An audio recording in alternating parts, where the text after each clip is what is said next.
Hi. Today, the setup is new. This is very temporary. My room is in a mess so much right now because I'm demolishing everything. Not literally. I'm doing something. I'm moving tables and I'm doing so much. So this is gonna be a quick video. I only read 3 books for the month of February, and which is weird because I started reading something 2 days ago and then I thought I'd finish it yesterday, but obviously I didn't. So yeah, I just ended up reading 3 books. It's getting so hard to read a lot of books lately because there's so much stuff to do. Let's start. These are the 3 books I've read. It's so weird to have this lighting. Anyway, you can actually see some of the thingies in my room there that's new. Let's start with The Unbearable Lightness of Being by Milan Kundera. Did I read this because of Kim Namjoon of BTS? Yes, I did. He recommended this book years ago. I think it was back in 2017. It was recommended to him by Bang PD, the CEO of Big Hit. Well, now Hybe, he's not the CEO anymore, I think. But anyway, I did not like this that much. I got this back in 2017. Sorry, I'm checking. I actually have a quiz right now. Yeah. Anyway, I'm done, so I'm doing this. Anyway, got this back in 2017, and then 18, 19, 20, 21, 22, 23. 6 years? 6 years after, this is the first time I've read this.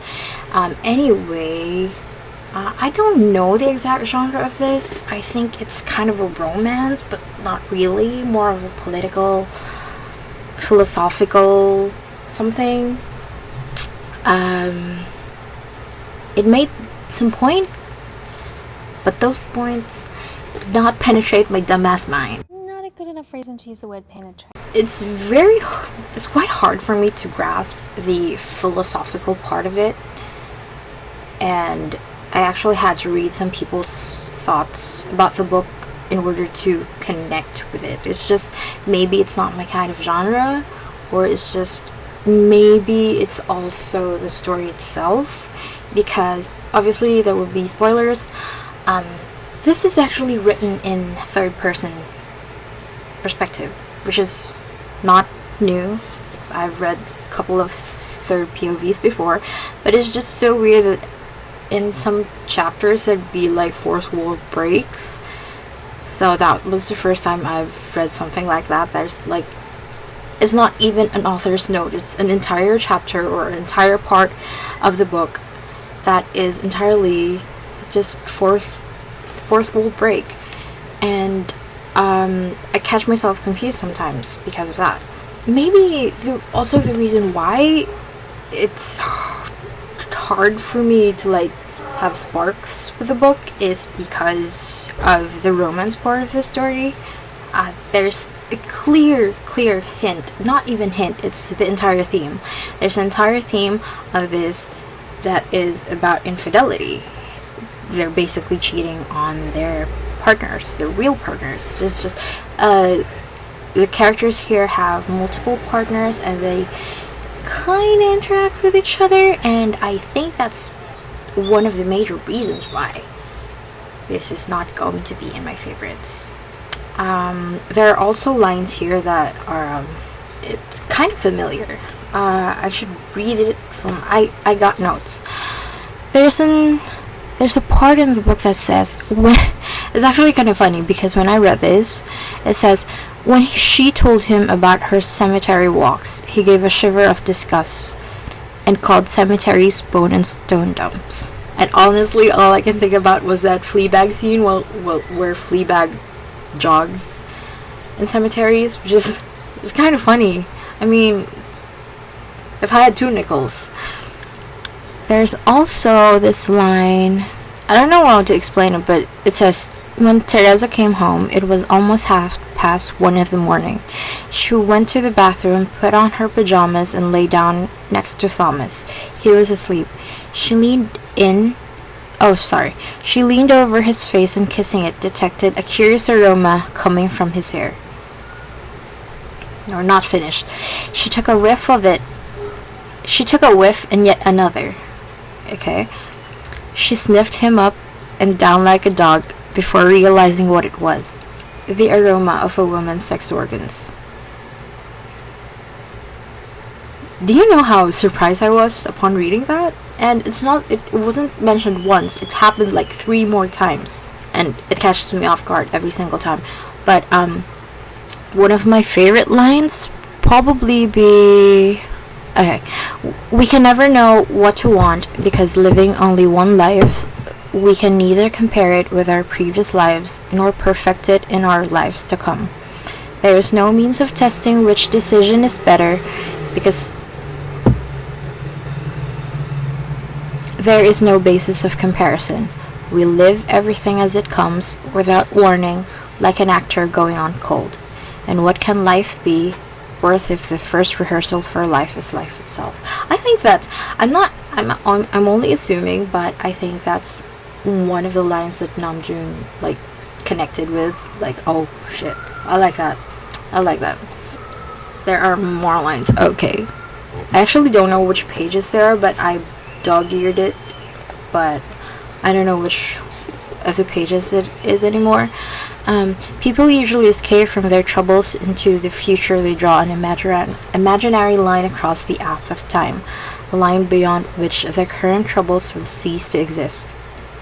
But Teresa saw no such line in her future. Felt as fuck. Okay. I think that's it. Oh, there's this line that is kind of sweet. When the heart speaks, the mind finds it's indecent to object. The mind finds it indecent to object. In the realm of kids, it's German. I don't know how to pronounce it. The dictatorship of the heart reigns supreme. That's kind of cute. And, yeah.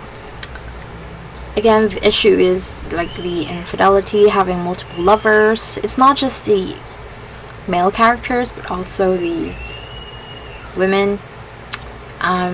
But it's actually just kind of sad because it's the women who feels more unloved compared to their male character's counterpart. So it's sad that it's the female characters who experiences that. And yeah, but the concept of, you know, I think one of the messages of this book, having only one life to live, and the concept of freedom, because this is set in there's a political thing that's happening here. I think I can't explain it well because I'm not a fan of not because I don't care, but it's just hard for me to grasp the subject of politics, so I can't really explain it completely.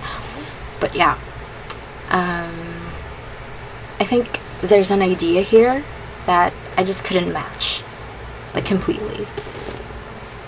Yeah, so if you're into politics, I think you'd enjoy this, but I didn't. So yeah, it's not for me. There you go. Next is Sidney Sheldon's The Doomsday Conspiracy. This is my first... I was actually quite surprised because this is my first science fiction book and my first espionage. I wasn't expecting this to be a spy novel. I actually was not expecting it because one of my favorite books is by Sidney Sheldon, but I've not read much Sidney Sheldon in my life, so I don't know what genre I was expecting him to write. So yeah, I was quite surprised with this. It took me a few days to finish. It's not that long. It's got like 400 pages, but it's small, so it's not that long. One of the reasons why I like this book is because of how Sydney writes. He writes so descriptive, and when I read a Sidney Sheldon novel for the first time, I told my mom like I like this author, and she's like, oh, how she described Sydney's writing was he writes like a movie. That's how my mom described it. I'm like, oh yeah, he's like, oh yeah, Sydney's good. He writes so descriptive that it feels like you're watching a movie when you're reading. It's kind of like that. And to my surprise, I did not know that some people when they read, they don't see movies in their head, or they don't see a scene when they read.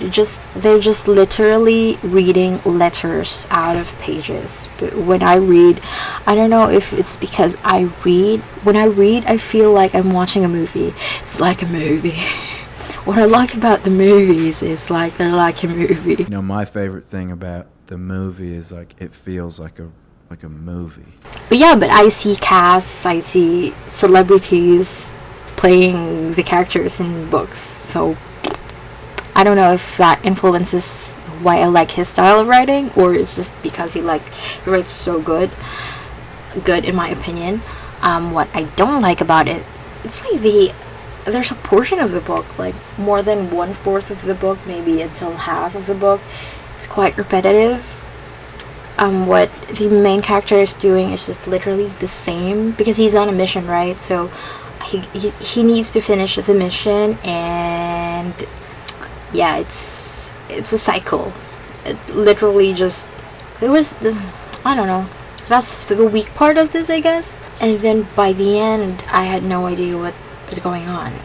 Well, it's a sci-fi. It's a science fiction. You don't know that it's a science fiction. I'm not gonna say what kind. It's not on the blurb, so I think that will be a surprise to you as well. Yeah, I also written here in my notes that some parts can be dull. Yes, because I took it down a page. I took note of the page. 17. Okay. When Robert told Susan the news, she was thrilled. She threw her arms around him. Oh, darling, that's wonderful. I'm going to ask him for a couple of weeks off so we can take a trip somewhere. It will be a second honeymoon. I've forgotten what a honeymoon is like, Susan murmured. Show me. Robert showed her. That's it. I mean, I'm not expecting spicy scenes or anything, but that's just so... It could have been better, you know? Show me the life hack that you randomly saw one day and now has become an unconscious standard practice in your life. I'll go first. Well, it's just show me. Robert showed her. Could have done better. But yeah. Should you skip this or should you read this? If you're not really into sci-fi, you can skip this. Truthfully, if you're into sci-fi, I'm not sure if you'll enjoy this. Did I enjoy this? Not really, but if you're into reading, like I said, things that feels like a movie, go for it. It's nice writing. It's just so chef's kiss. Next, and the last, actually, Book Lovers by Emily Henry. I got this last year. I only had the chance to read this year, and this is actually a conscious choice. I finished this less than 4 hours, including breaks. This is so good. Oh my god. And I don't think I'm being biased because she's one of my favorite authors. Personally, truthfully, I did not like People We Meet on Vacation that much, so it's Beach Read, this one, and then People. Why do I like this? Oh my, this is just so... Emily Henry writes good characters, you know. She writes people with flaws, people who are insecure people who feel like people when you read them. You know, when you read them, they don't just, they're characters, but they don't feel like just characters. They feel human. That's what I like about her. That's how she writes. I think that's also one of the reasons why I got so engaged with Beach Read. Just so, like, the composition of characters is just so amazing. Yeah, I decided to not spin the wheel thing this one because I realized it's just, I actually thought for a long time that we're already in March, but obviously we're still in February and I have not read a single romance book this month. So I decided, you know what, I'll read a romance book and this is it. I'm actually reading another romance because I thought I'd be able to finish it, but I didn't. This is just so good, honestly. Why is Beach Read still my number one? I don't know. It's just, it's kind of a small town romance, this thing, but I guess I still like how the development of, like, the characters' feelings, the development of how they like each other in Beach Read feels more appropriate to me than this one, because this got me thinking, what was the reason, if I started to think what was the reason they fall in love, automatically that's not a 5-star, because I have to have reasons why they like each other. And this gave me that. That gave me that thought, and yeah, that's one of the reasons why it's not a 5-star, because of that. Maybe I just missed that because I had no idea how time flew. When I opened this book, I felt like I was in a time warp, because when I was like about this page left, it's already past 3 hours or so. It's so good. So good. Oh, one of the characters I'm not into that much, but yeah, she's an essential. The character is an essential, and also one of the reasons why this is great is because there's no drama, you know? Not like the usual. It's not a misunderstanding trope that's in here. It's more of like it's like a result of a conscious decision. If a real person were to make that decision, it's more like it happens in real life. And when there are parts here that you may be pissed off with some of the characters, but then you realize that it makes sense. How they did that, why they did that, makes sense. It's not just because they're being dramatic or because the plot asks them to be that kind of bitchy, insensitive character. It's not like that. It has a meaning, and that's why I like it so much. But yeah, will I reread this? Yes, I already said that I like it. Maybe in a few months I'll read it again. I would definitely recommend this. I've recommended this so much. Most recommended out of the 3 this month. And that's about it. Also, I don't have to finish everything in my shelf until the middle of the year, so I have the whole year to finish everything here, because life plans changed, and I think that's even gonna be difficult for me because I just bought a lot of books. Like, books from 2022 still hasn't arrived, and so I've got 1, 2, 3, 4, 5, 6, 7, 8.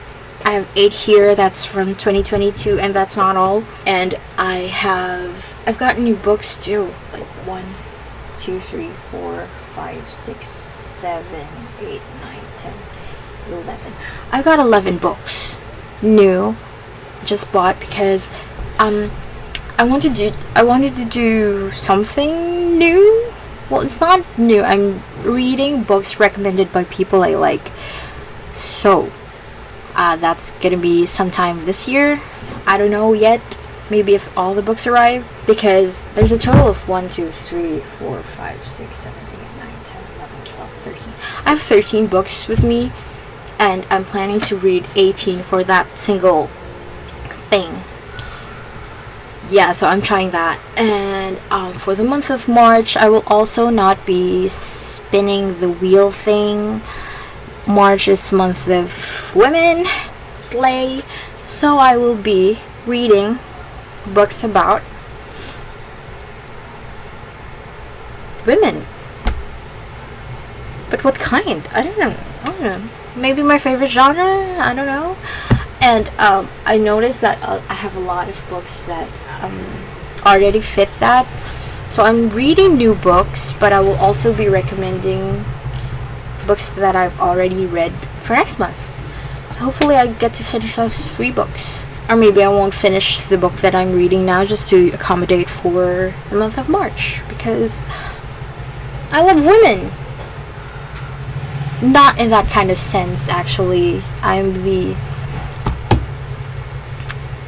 prime example for the saying sexuality is not a choice.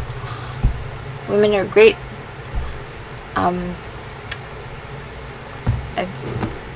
I'm not attracted to women though.